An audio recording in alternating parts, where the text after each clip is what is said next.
Bonjour, aujourd'hui, jeudi 7 septembre 2023, je vous présente le chapitre numéro 23 sur le thème de notre destinée,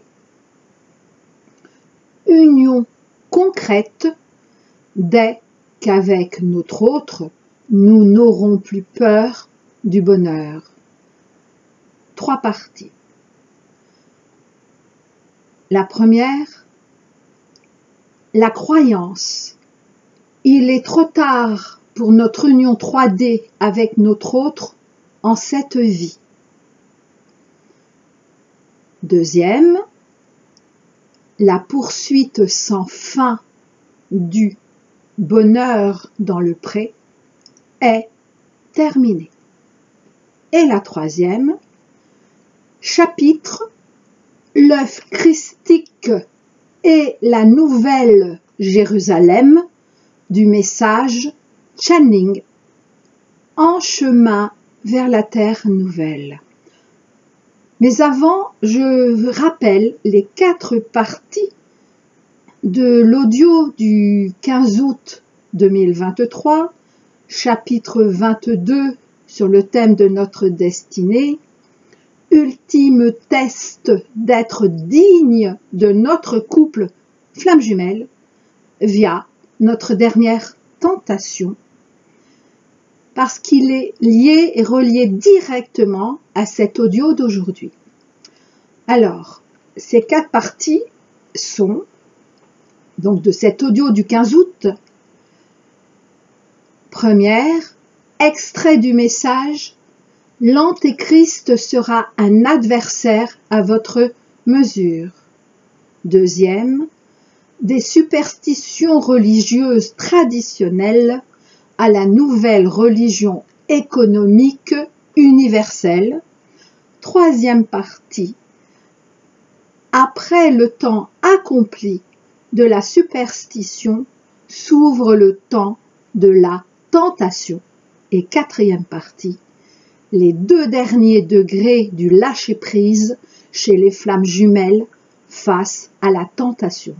Oui, parce que je vais y faire allusion tout au long de cet audio, mais je ne vais pas redire ce que j'ai déjà dit. Alors j'en viens à la première partie de cet audio, donc du 7 septembre. La croyance: il est trop tard pour notre union 3D avec notre autre en cette vie. Cette pensée, cette croyance, moi aussi je l'ai eue. Alors c'était précisément, et ce, dès mon réveil, puis en toute la journée du dimanche 27 août 2023. Jusqu'ici, j'avais, au long de mon parcours, comme tout le monde, pu avoir parfois des doutes, des colères, même des désespoirs, mais jamais cette phrase comme une certitude absolue.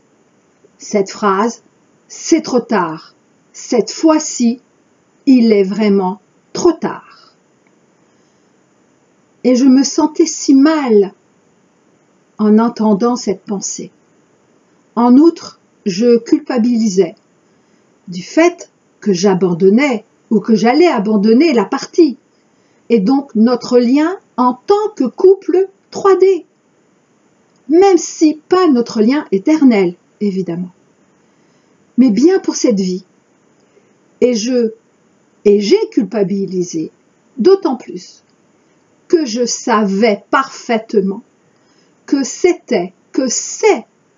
notre dernière vie possible pour nos retrouvailles complètes et définitives en incarnation, et ce, depuis ce temps de l'époque de Jésus et Madeleine. Le soir venu de ce fameux dimanche, j'en avais tellement marre, j'ai enfin accepté de regarder en face, bien en face, et en ma toute conscience ce qu'il se passait en moi. Mais je peux vous assurer que j'étais pas fière. Hein. J'avais vraiment peur de la décision ou des décisions vers quoi ça me menait petit à petit. Et pourtant, dès que je l'ai fait, dès que j'ai accepté, j'ai vu une image. Et c'était la décision que j'avais prise concernant mon ex, et non pas mon autre. Comme quoi, même s'il revenait, donc mon ex, en ayant changé, en étant pourtant devenu celui que j'attendais depuis toujours, eh bien, je n'en voulais plus. Et cette décision avait été définitive en moi, et libératrice, évidemment. Mais aussitôt, je me suis positionnée, ça s'est fait tout seul, avec mon autre. Et je peux vous assurer qu'il m'en a fallu du courage pour accepter la vérité que j'allais entendre, que je ne connaissais pas encore, que j'allais voir en plein et recevoir en plein le visage, en plein la figure. Et donc je me suis positionnée avec mon autre. Et là, je le sais maintenant, mais à ce moment-là, je ne le savais pas. J'ai pris une décision, à voix haute, me laissant porter par mon être réel. Et je me suis entendue dire: je ne veux plus de toi si tu n'as pas changé. Ne reviens pas si tu n'as pas changé. Si tu ne me places pas au premier plan de ta vie, si tu ne me fais pas passer en premier dans ton cœur, par rapport évidemment à ton travail, à l'argent, mais aussi à ta famille, tes amis, ton ex, la mère de tes enfants, et enfin, même avec tes enfants. Et à cet instant, j'ai pris conscience en quelques secondes de tellement de choses.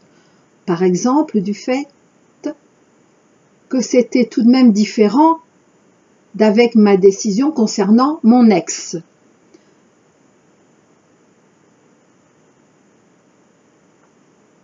Ce n'était plus « je ne veux plus de toi », même si tu as changé, c'était « je ne veux pas de toi si tu n'as pas changé ».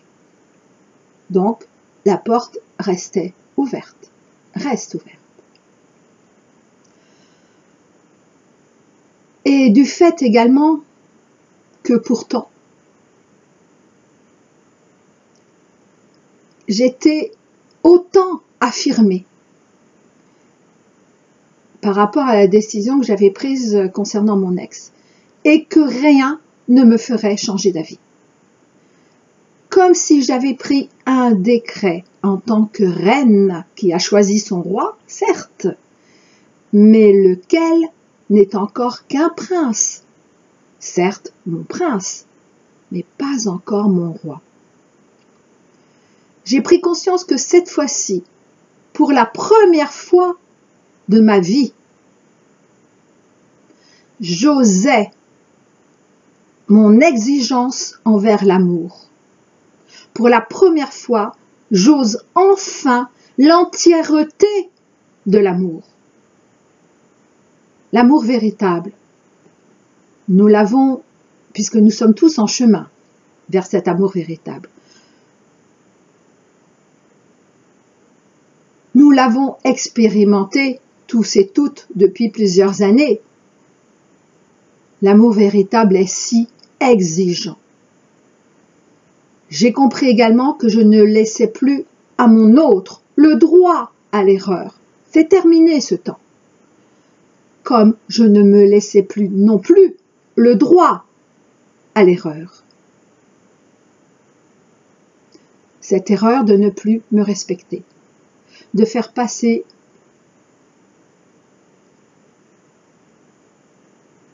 comment dire,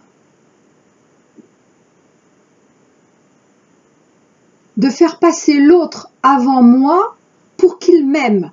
Voilà, Pas de faire passer l'autre avant moi, tout court, non.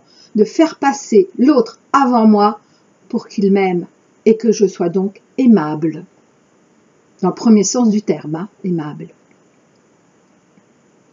Et cette exigence, cette dernière vérification, telle que décrite également dans l'audio, chapitre numéro 22, sur le thème de notre destinée et que j'ai rappelé ci-avant avec ces 4 parties, cet audio concernant notre dernière tentation, eh bien, nous sommes en plein dedans. Sommes-nous dignes de cet amour? Notre autre est-il digne de cet amour? C'est à nous d'y répondre, c'est à chacun d'y répondre, honnêtement, en son cœur. Nous sommes à la fin des temps au niveau collectif, mais à titre également de couple du collectif Flammes Jumelles. Même si, pour ce qui nous concerne, en tant que fer de lance de l'ascension collective en cours, nous sommes déjà au tout début des nouveaux temps. De manière consciente. Je le rappelle, nous sommes passés dans ce nouveau temps, dans le temps christique, et non plus, et nous sortons du temps anti-christique qui a duré beaucoup de temps, linéaire.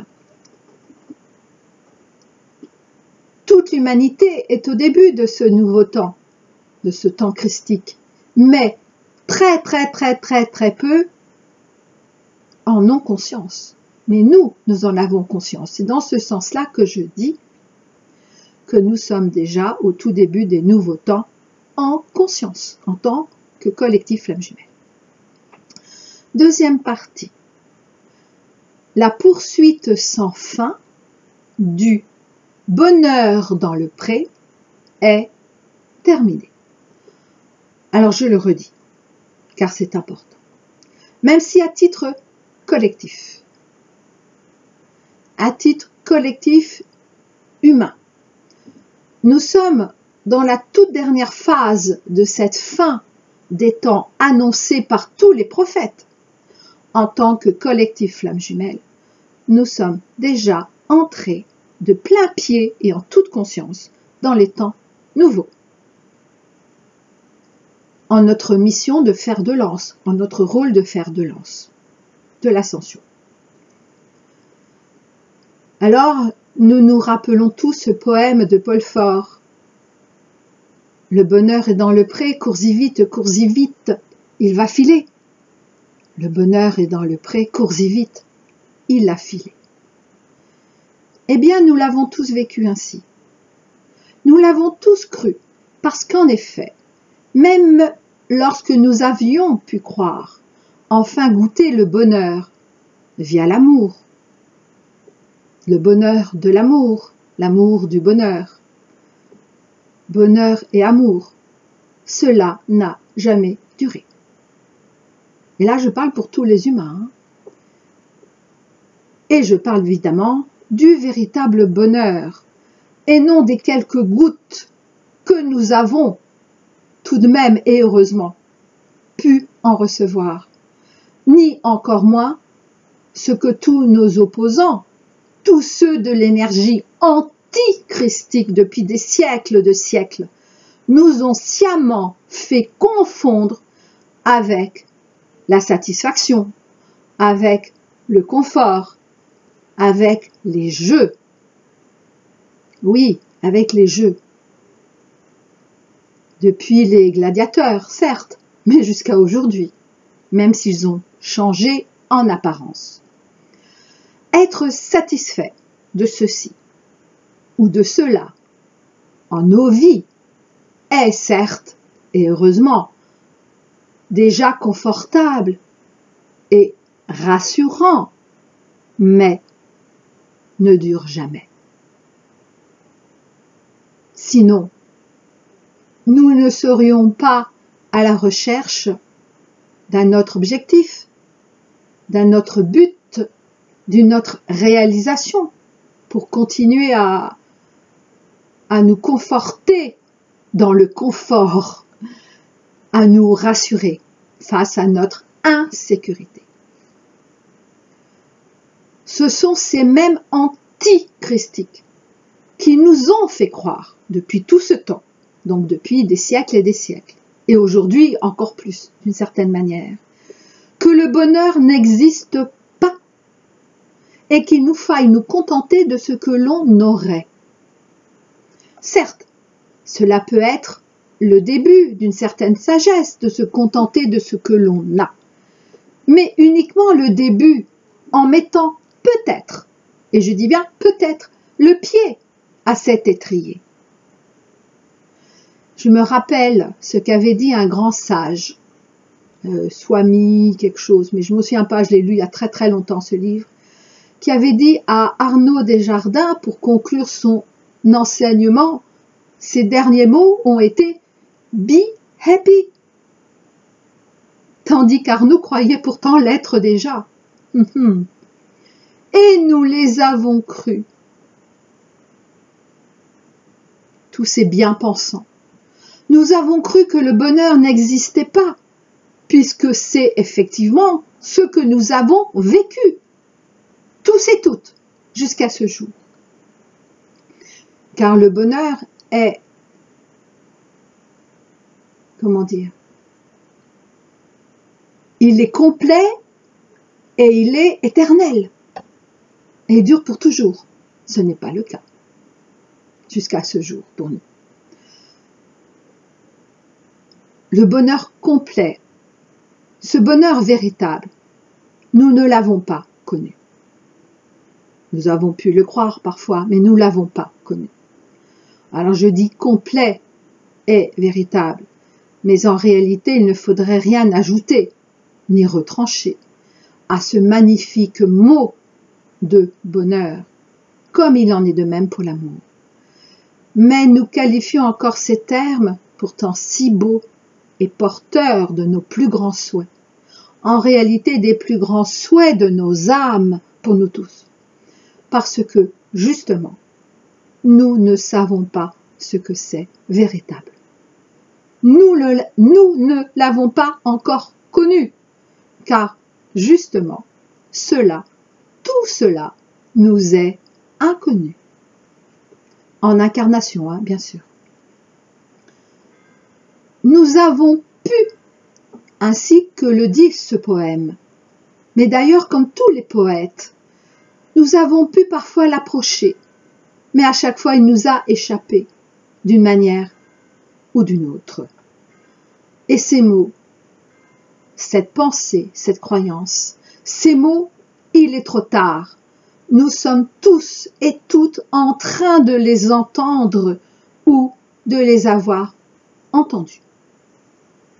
Pourquoi? Eh bien parce que justement, ce qu'il nous est demandé, aujourd'hui, désormais, dorénavant, comme vous voulez, c'est de plonger dans l'inconnu de l'amour, dans l'inconnu du bonheur. Et donc pour cela, nous n'avons aucun repère. Jusqu'à ce jour, j'ai pu par exemple, vous aussi je pense, comparer ce que vous ressentez pour votre autre avec ce que vous avez pu ressentir ou vivre avec vos ex, avec vos anciennes amours. Mais très très bientôt, et même déjà cela commence, me disent nos amis du ciel, ça n'a rien à voir. Nous n'avons plus aucun repère. Nous ne pouvons plus. Nous nous raccrochons encore à ces anciens repères. Mais je ne sais pas si vous le ressentez aussi, mais c'est comme si ils nous lâchent, ils nous abandonnent, ils s'effacent d'eux-mêmes, ils s'étiolent dans l'amour véritable. Et donc plonger dans cet inconnu, cela nous fait tellement peur, consciemment mais en réalité surtout inconsciemment. Et ce, pour tellement de bonnes raisons, notamment avec nos comparaisons avec nos vies, nos anciennes expériences amoureuses. Tellement de bonnes raisons à nos yeux, comme au regard des autres personnes.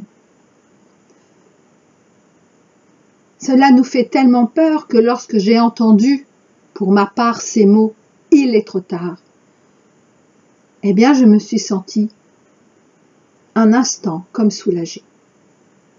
Je n'avais plus à m'engager concrètement dans une vie à deux, faite uniquement d'imprévus et de déstabilisation, provoquée par le mouvement perpétuel de l'amour, celui du changement que l'on appelle également l'impermanence de la vie, l'impermanence des choses. Alors bien sûr, nous sommes rendus compte, nous n'avons plus 20 ans, 30 ans, nous nous sommes rendus compte de tout cela, de cette impermanence de la vie, dans tous les domaines. Mais nous avons cru, nous avons essayé de contrôler, de ralentir cette impermanence. Mais là, nous ne pourrons plus. Nous ne pouvons pas contrôler l'impermanence de l'amour. C'est impossible. Et c'est parce que nous avons cru pouvoir le faire, eh bien, que nous sommes tombés sur les personnes qui n'étaient pas pour nous. Mais que pour ma part, je remercie, car les 4 hommes que j'ai aimés m'ont apporté tellement, je vous en ai déjà parlé, m'ont apporté la conscience de ce que j'avais appelé la quadrature du cercle du couple. Alors ces mots, trop tard, parce que également, nous savons parfaitement que si cela ne se passait bien avec notre autre, comme avec nos ex, si cela ne se passait bien, si cela ne se passait pas bien avec notre autre, et ce, évidemment, en tant que couple bien concret. Là, je ne parle pas en relation 5D, non, bien concrète, complète. Cette fois-ci, nous ne nous en remettrions pas. Nous le savons. Et c'est ce qu'ont su dès le départ tous nos autres. Ceux que nous appelons également les âmes éveillées en second au lien. Ils le savaient déjà, ils l'ont toujours su, mais uniquement inconsciemment. Pourquoi nous ont-ils fui? Qu'est-ce que vous pensez? Ils nous ont fui, nous, bien sûr, mais ils ont fui en premier cette promesse de bonheur, cette promesse d'amour véritable, du grand amour. Voilà, on peut dire ça comme ça. Cette promesse de grand amour, de grand bonheur. Eh bien, aujourd'hui, c'est nous qui bouclons, ou allons boucler, ça dépend où nous en sommes, où vous en êtes. C'est nous qui bouclons la boucle avec ces mêmes peurs devant le bonheur. Mais cette fois-ci, contrairement à eux, de manière pleinement consciente. Et donc, évidemment, cela résonne en nos autres. Maintenant, je ne sais pas de quelle façon. Parce que jusqu'à ce que nous nous retrouvions en parfaite complémentarité, en parfaite synchronisation, alors de notre âme, de nos âmes, mais de nos incarnations, je ne sais pas exactement comment il fonctionne. En tout cas, je sais que c'est pas comme moi. Mais je peux vous assurer, de la même manière que les êtres de lumière me l'ont assuré, et m'ont rassuré du même coup, que notre lien est de ce fait, de notre conscientisation, de celle-là, de la peur du bonheur, de l'amour. Que notre lien est de ce fait de plus en plus conscient pour notre autre, qui sait parfaitement que c'est sa dernière chance et qu'il ne pourra revenir à nous sans ayant tout purifié en sa vie, et notamment au sein de ses relations familiales, amoureuses, professionnelles et amicales. Et dans ces relations amoureuses, nous en faisons partie. Ouais. Il a donc aussi à purifier ce qu'il ressent vraiment pour nous. Et puis, pour ses ex, ou enfin bref. Il ne peut revenir, et il le sait, sans avoir accompli tous ces tris relationnels, en posant toutes ces limites nécessaires. Alors, ces limites, les siennes, y compris vis-à-vis de ses plus proches, et c'est ce qui est plus difficile pour lui, jusqu'à ses propres enfants. Alors, bien sûr, j'aurais pu vous en dire tellement plus, même si je sais, pour ma part, que je ne suis qu'au tout début de mes propres compréhensions.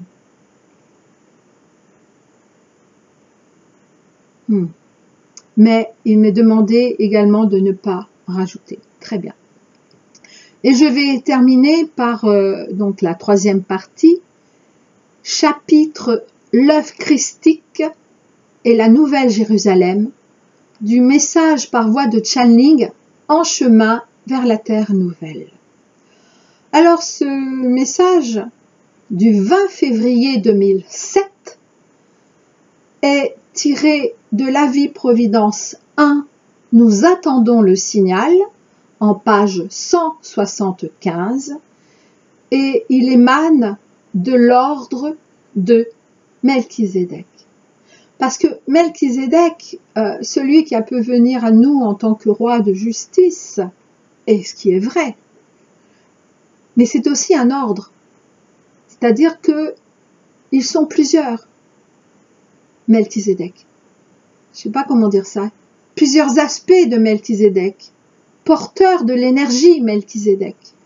Celui qui est venu à nous en tant que Melchizedek, de par les temps passés également, dont on parle, je crois. Alors, j'en suis pas sûre complètement, parce que moi je connais pas bien la Bible, mais il me semble qu'à un moment donné on en parle. Eh bien, ce n'est pas Melchizedek, ce n'est pas son nom. C'est en tant que porteur de l'énergie de Melchizedek, comme Métatron est porteur de l'énergie métatronique, comme Jésus a été porteur de l'énergie christique, et un sacré et digne porteur, oui, est connu. Mais Christ n'est pas le nom de Jésus, c'est, comment dire, sa qualité, sa fonction. Ben, Melchizedek, c'est pareil. C'est pour ça que ce message émane de l'ordre de Melchizedek. Alors, chapitre l'œuf christique et la Nouvelle Jérusalem. Nous vous annonçons l'arrivée dans l'atmosphère de votre terre d'un œuf christique qui précède la Nouvelle Jérusalem. Ah oui, donc cet œuf est annonciateur de la Nouvelle Jérusalem. En fait, waouh, info de ce jour, et merci à eux, ce sont les Melchizedek, merci. Eh bien, cette arrivée dans notre atmosphère terrestre a eu lieu ce 31 août 2023. Waouh! D'accord, et justement, j'étais en train de me dire, de votre terre, ça me faisait penser à Gaïa. Et dans mon dernier audio, alors certes, d'une autre playlist, sur la playlist de nos missions en tant que collectif Flamme Jumelle, où c'est essentiellement Gaïa qui nous a accompagnés. Et donc,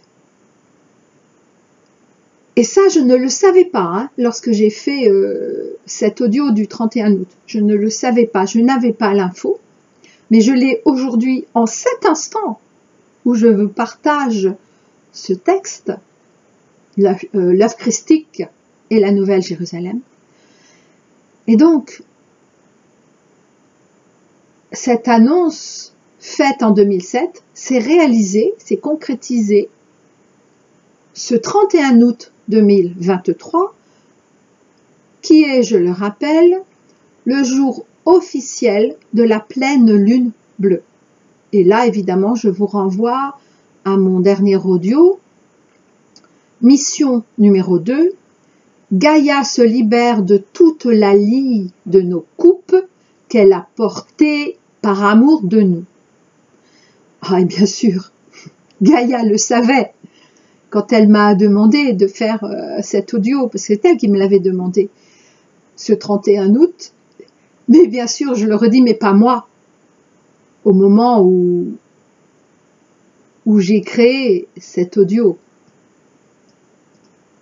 donc du 31 août. Et c'est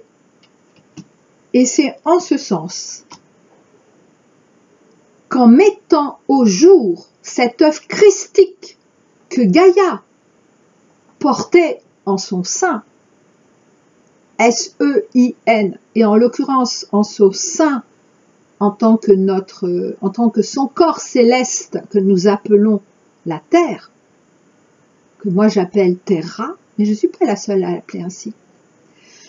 Et donc cette œuvre christique qui était veillée par les intraterrestres de l'union de Télos. Et ça, elle a insisté. Tu dis l'union de Télos. Et c'est donc ce jour même du 31 août qu'elle s'est libérée également de toute la lie de nos coupes, puisque cette œuvre christique étant désormais en place, à sa place, nous pouvons en accepter tout le rayonnement et donc également la protection. Wow. Et évidemment, Gaïa nous rappelle que ce qui est à l'extérieur est à l'intérieur de nous. L'extérieur n'est que le reflet de là où nous en sommes intérieurement. Eh bien, nous pouvons également accueillir cette œuvre christique en notre cœur. Ah, d'accord. Elle dit oui, c'est vrai, et en même temps, c'est pas tout à fait vrai. Nous pouvons l'accueillir consciemment, voilà, parce qu'il a toujours été en notre cœur. Et pour tous ceux qui ne se reconnecteraient pas à ce cœur christique, eh bien, il est toujours en leur cœur, mais il ne se révélera pas à eux, il ne se réveillera pas.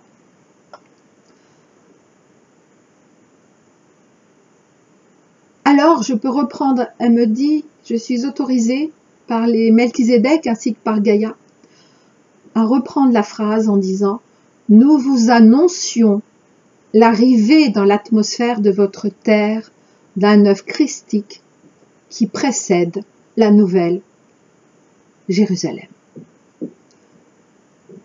Plusieurs personnes actuellement incarnées en sont, et donc aujourd'hui je dirais en étaient, les dépositaires, en permettant un ancrage dans la matrice d'ascension, car là est sa place. Ah oui, donc il a pris sa place dans la matrice d'ascension, dans la matrice de notre ascension, dans notre matrice d'ascension, d'accord. Et ce, en lien direct avec le grand soleil central.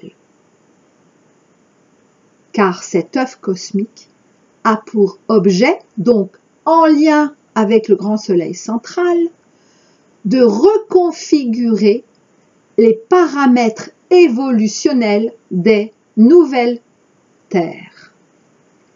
Alors pourquoi des nouvelles terres? Alors très souvent, quand j'étais channel, avec les autres channels, nous parlions de la nouvelle terre, qui, quand on précisait, on disait 5D.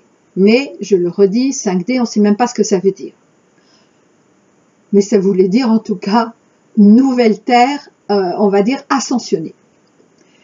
Eh bien, j'avais entendu, alors je ne sais pas si je suis la seule, je ne pense pas, mais à l'époque, en tout cas quand j'étais Channel, j'étais la seule à parler de plusieurs nouvelles terres, c'est-à-dire que tous ceux qui, pour diverses raisons, n'ont pas souhaité ou n'ont pas pu ou ne pourront pas intégrer cette nouvelle terre, cette terre dite nouvelle ascensionnée, eh bien, vont refaire un tour dans une nouvelle chaîne de réincarnation, s'ils en ont encore besoin, ça je ne sais pas, sur une nouvelle terre, sur plusieurs nouvelles terres 3D. C'est-à-dire qu'ils vont réviser.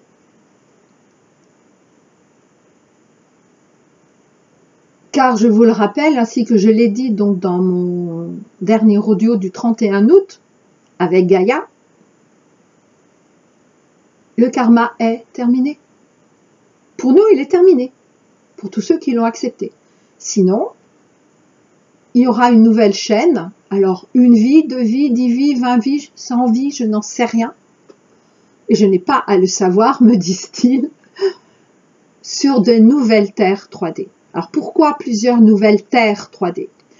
Parce que, contrairement à cette terre 3D sur laquelle nous sommes actuellement, en apparence, hein, eh bien, oui, parce que Gaïa, elle, est déjà ascensionnée, mais alors depuis très très longtemps, et son corps physique, on va dire comme ça, son corps d'incarnation que nous appelons la Terre, est en train d'ascensionner. Eh bien, mais elle, son âme, Gaïa, elle est déjà ascensionnée depuis, je ne sais pas combien de temps, mais ça fait très très longtemps. Et donc, pourquoi plusieurs nouvelles terres 3D? Parce que, en revanche, il y aura une seule nouvelle terre dite 5D. Donc, une seule, la nouvelle terre, avec majuscule. Alors, plusieurs nouvelles terres 3D, parce que sur cette terre actuelle, 3D, que nous partageons tous aujourd'hui dans nos, on va dire, dans nos consciences, plus ou moins éveillées, et je dirais même plus non éveillées qu'éveillées, c'est la cacophonie. Nous avons, je sais pas, je dis n'importe quoi, une centaine de vibrations différentes. Minimum, peut-être 200, 300, je n'en sais rien.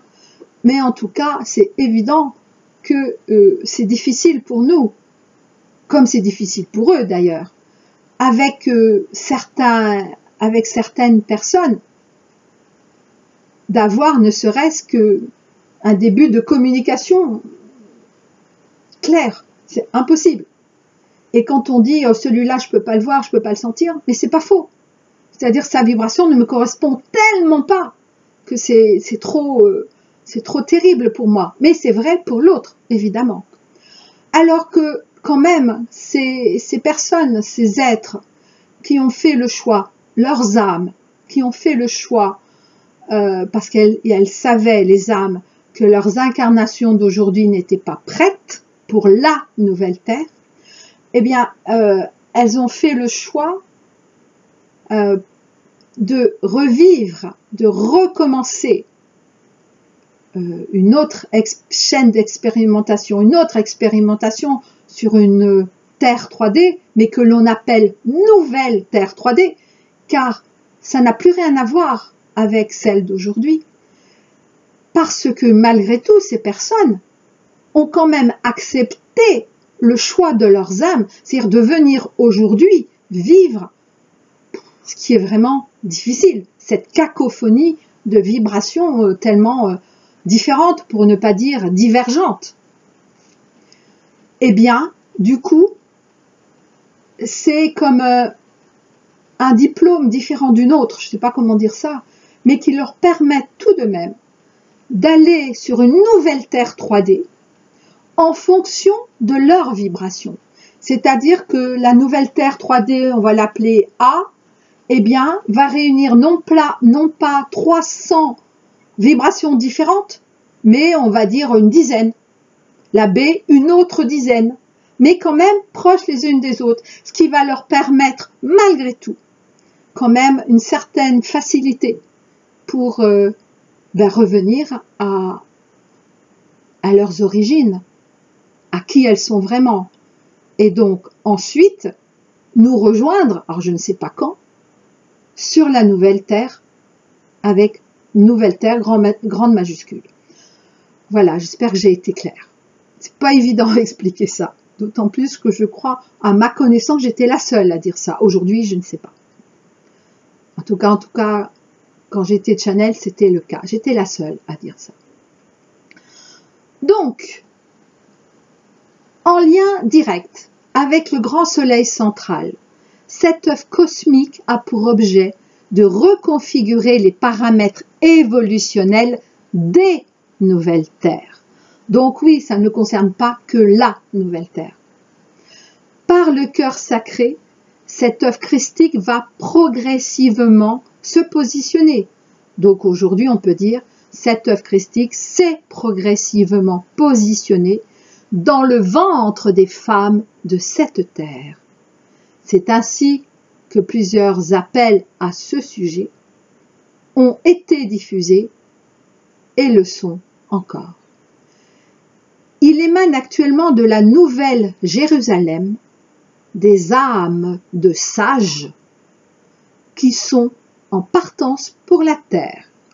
Alors c'était déjà vrai à l'époque, en 2007, au moment de ce message, mais c'est encore vrai aujourd'hui. Mais ils sont presque tous là. Les maîtres d'ascension ne peuvent pas actuellement s'incarner, et c'est toujours vrai, sauf de manière exceptionnelle et très ponctuelle. C'est toujours vrai cela. Ils me le disent. La Terre a œuvré consciemment et physiquement avec d'autres plans pendant très longtemps. Il est temps qu'il en soit à nouveau ainsi, car il s'agit rien de moins que des conditions habituelles. Et oui, là on parle également de la multidimension des planètes, de la Terre et de ses sœurs, des autres sphères. Ah, on me dit pas seulement. D'accord. La Terre a œuvré consciemment et physiquement avec d'autres plans pendant très longtemps. Ah oui, d'accord. Ces autres plans, c'est aussi les aides de lumière. Alors on me dit oui au bas mot. D'accord. Ces nouvelles âmes de nature christique sont les héros. Alors héros, H-E-R-A-U-T-S, les précurseurs immédiats du Christ cosmique, c'est-à-dire ces sages qui émanent de la Nouvelle Jérusalem. Les prophètes sont actuellement en action. Ah, intéressant ça. Et oui, et là ils me disent, mais bien sûr, ils ne sont pas que messagers, ils sont désormais actuellement en action. Waouh. Certains se réveillent. Alors là, certains se réveillent, c'est-à-dire certains parmi les humains. Donc ceux sont réveillés, mais certains se réveillent, c'est toujours vrai aussi. Cette vague amènera sur Terre, est en train d'amener sur Terre, la conscience de sages. Sage, S-A-G-E. C'est-à-dire, on pourrait dire la sagesse, mais la conscience de sage. Mais également de sages, au pluriel, que permet la purification des couches denses de diverses parties de votre atmosphère physique et éthérique. Vous appelez toujours qui vous êtes. Plusieurs lieux de votre terre ont fait, me disent-ils aujourd'hui, l'objet, non, ça continue aussi, mais c'est surtout on fait, l'objet d'une préparation, je recommence. Plusieurs lieux de votre terre font et ont fait l'objet d'une préparation active afin d'accueillir les personnes qui survivront aux tribulations. Vous êtes tous guidés en cela. Et ça fait partie également de notre rôle. Hein. Alors ils me disent oui, ça fait partie de votre rôle en tant que collectif Flamme Jumelle, mais ça fait surtout partie de leur rôle à eux, c'est-à-dire de tous ceux qui nous accompagnent depuis notre invisible. Qui nous accompagnent depuis notre invisible en étant non incarnés, mais également en étant incarnés. Par exemple, le commandement d'Ashtar Shira. Et les tribulations, nous sommes en plein dedans. Hein. Les nouvelles terres qui se préparent auront toutes des passerelles interdimensionnelles ouvertes, actives et protégées. Celles-ci auront d'abord pour objet de créer des lieux d'enseignement où vos frères galactiques pourront partager avec vous leur savoir et leur sagesse. Votre soif de connaissance est énorme et votre cœur appelle ces enseignements. D'accord, et comme ils disent les nouvelles terres, il s'agit bien sûr de la nouvelle terre 5D, enfin on l'appelle comme ça, la nouvelle terre, mais également des nouvelles terres 3D. Ah, qui vont recevoir en conscience l'aide et l'enseignement de nos frères galactiques. Alors je redis ce dernier paragraphe. Plusieurs lieux de votre terre font et ont fait l'objet d'une préparation active afin d'accueillir les personnes qui survivront aux tribulations. Vous êtes tous guidés en cela. Les nouvelles terres qui se préparent auront toutes des passerelles interdimensionnelles, ouvertes, actives et protégées. Oui, parce qu'aujourd'hui, elles sont fermées. Celles-ci auront d'abord pour objet les passerelles interdimensionnelles auront d'abord pour objet de créer des lieux d'enseignement où vos frères galactiques pourront partager avec vous leur savoir et leur sagesse. Waouh!